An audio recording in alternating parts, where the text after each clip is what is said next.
بسم اللہ الرحمن الرحیم۔ ہماری شادی کو 5 سال ہو گئے تھے، پر میں اسے ایک بچہ نہ دے سکی۔ روز لوگوں کے طعنے سنتی رہتی تھی۔ پھر ایک دن میں اپنے شوہر کے پاؤں میں بیٹھ گئی کہ پلیز وہ ایک اور شادی کر لے، پر وہ نہیں مان رہا تھا۔ پھر میں نے اپنی قسم دی، پہلے بہت رویا، پھر مان گیا۔ ہمارا یہ فیصلہ سن کر سب بہت خوش ہو گئے، اور پھر شادی کا وقت آ گیا۔ اس کو تیار کیا، دلہا بنایا، اور سب سے زیادہ خوش بھی میں ہی نظر آ رہی تھی۔ اس کی شادی والی رات آج بھی مجھے یاد ہے۔ رات سے صبح تک اس کے کمرے کے باہر زمین پر بیٹھی رہی۔ وہ رات بہت ہی لمبی تھی۔ مجھے بہت درد تھا، پر آنسو ایک بھی نہیں تھا۔ صبح ہوئی تو دلہن کو تیار کیا ولیمہ کے لیے۔ میرا شوہر بہت خوش نظر آ رہا تھا، اور میری خوشی اسی میں تھی۔ اصل کہانی تو شادی کے بعد شروع ہوئی۔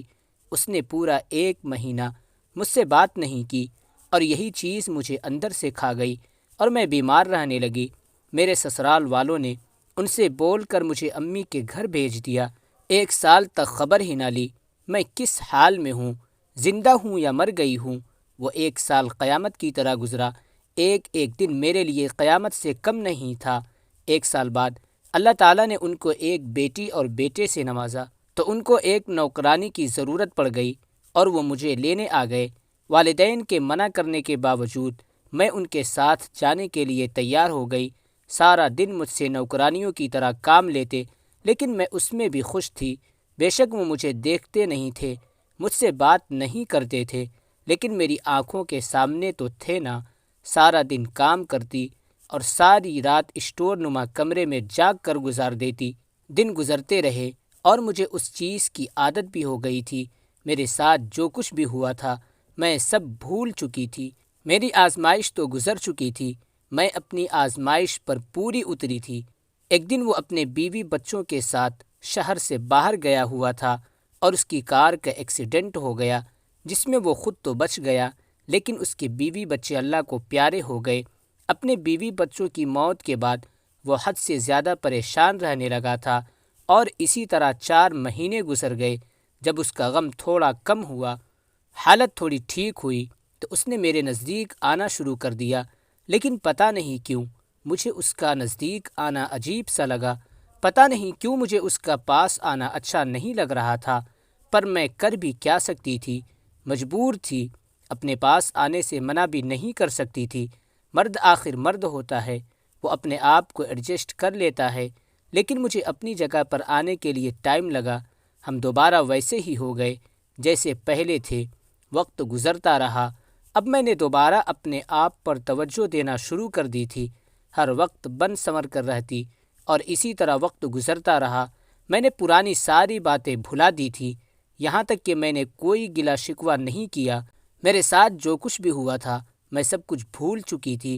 وقت گزرتا رہا، اور مجھے وقت گزرنے کا پتہ بھی نہ چلا۔ آج ہمیں دوبارہ ایک ساتھ رہتے ہوئے 1 سال 4 مہینے اور 10 دن ہو گئے تھے۔ پتہ نہیں میری خوشیوں کو کس کی نظر کھا گئی، اور ہمارے گھر میں ان کی تیسری شادی کی بات گردش کرنے لگی، اور اس کے گھر والوں نے اس کو تیسری شادی کے لیے منا لیا۔ لیکن اس بار میں نے ان کو منع کر دیا کہ آپ نے شادی نہیں کرنی، لیکن وہ بضد تھا، میں نے کرنی ہی کرنی ہے۔ میں اس کے پاؤں میں بیٹھ گئی، اس کے پاؤں کو ہاتھ لگایا کہ خدا کے لیے اب تیسری شادی نہ کرو، لیکن اس نے میری ایک نہ سنی۔ میں پوری رات رو کر گزاری، لیکن اس کو مجھ پر ذرا بھی ترس نہ آیا، اور آخر شادی کا دن آ گیا، جو اس کے لیے تو خوشی کا دن تھا، لیکن میرے لیے قیامت سے کم نہ تھا۔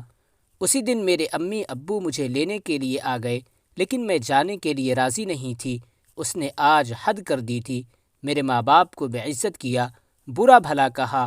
میں اپنی بے عزتی برداشت کر سکتی تھی، لیکن اپنے ماں باپ کی نہیں۔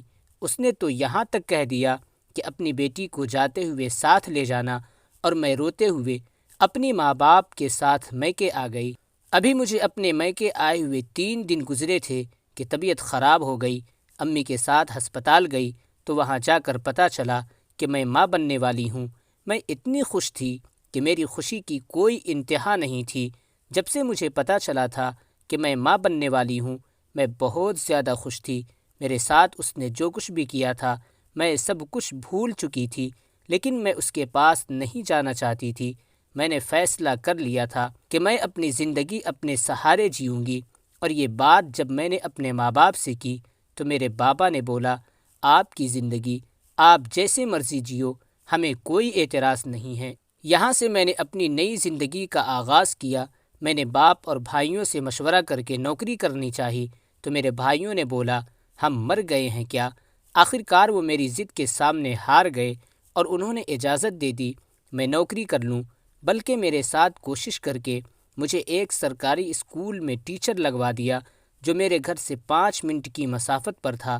یہ سارے کام اتنی جلدی ہوئے کہ مجھے پتہ ہی نہیں چلا کہ میرے اللہ نے میرے لیے سب کچھ آسان کر دیا۔ میں ماں بننے والی ہوں۔ جب یہ بات ان تک پہنچی تو مجھے لینے کے لیے آ گئے۔ میں نے ساتھ جانے سے صاف انکار کر دیا اور اپنے کمرے میں چلی گئی۔ آج میرے دل میں ان کے لیے کوئی جگہ نہیں تھی، کیونکہ وہ میرے لیے نہیں آیا تھا بلکہ اپنے بچے کے لیے آیا تھا، اور میں نے اسی بچے کے لیے اتنا بڑا فیصلہ لیا تھا کہ میں اکیلی رہوں گی، مجھے اس کا ساتھ نہیں چاہیے۔ وقت گزرتا رہا، مجھے آج بھی یاد ہے وہ 10 بار میرے گھر آیا مجھے لینے کے لیے، میری منتیں کی، میرے ماں باپ کی منتیں کی، لیکن میں اپنے فیصلے پر قائم رہی، کیونکہ میں فیصلہ کر چکی تھی میں اس کے ساتھ نہیں رہوں گی۔ پھر وہ دن آ گیا کہ اللہ تعالیٰ نے مجھے ایک بیٹے سے نوازا جس کا نام میں نے شاہزین رکھا۔ شاہزین بہت ہی پیارا تھا۔ میرے بیٹے میں میری دنیا بستی تھی۔ لوگ کہتے ہیں نا کہ ماں کو اپنی اولاد پیاری ہوتی ہے، وہ تو میری آنکھوں کا نور تھا، میری دنیا جہان تھا۔ شاہزین کی پیدائش پر وہ آیا تھا اور میں نے اپنے بیٹے کو دیکھنے تک نہیں دیا اس کو، یہاں تک کہ میرے پاؤں میں گر گیا۔ صرف ایک بار مجھے اپنا بیٹا دیکھ لینے دو۔ لیکن مجھے وہ وقت یاد تھا جب میں اس کے پاؤں میں گری تھی، اس کے پاؤں کو ہاتھ لگایا تھا کہ تیسری شادی مت کرو۔ اس وقت اس نے مجھ کو بے عزت کیا تھا، پورے خاندان کے سامنے میرے ماں باپ کو ذلیل اور رسوا کیا تھا۔ اپنے پورے خاندان کے سامنے میں کیسے دیکھنے دیتی اپنے بیٹے کا چہرہ؟ میرا بیٹا تو میرے لیے سب کچھ تھا۔ اس کو تیسری بیوی سے بھی اولاد نہ مل سکی تو اس نے بہت کوشش کی کہ میں واپس آ جاؤں یا پھر میرا بیٹا مجھے واپس کر دے۔ بہت کورٹ کچہریوں کے چکر لگوائے، لیکن میں تو اپنی زندگی میں خوش تھی۔ میرے بھائیوں نے مجھے اچھا سا گھر بنا کے دیا، اور میرے بابا اور بھائیوں نے مجھے جائیداد سے برابر حصہ دیا، جو کہ میں نے لینے سے صاف انکار کر دیا، کیونکہ مجھے زمین جائیداد نہیں، اپنے بھائی پیارے تھے۔ وہ میری ہر ضرورت کا خیال رکھتے تھے۔ بھائیوں نے مجھے سمجھایا اور شہر کے مرکز میں جو ہماری 8 دکانیں تھیں وہ میرے نام کر دی۔ مجھے ان کے فیصلے کا احترام کرنا پڑا۔ آج اس بات کو 34 سال ہو گئے ہیں اور میں اپنی زندگی سے خوش ہوں۔ شاہزین بھی میرا فرمانبردار ہے۔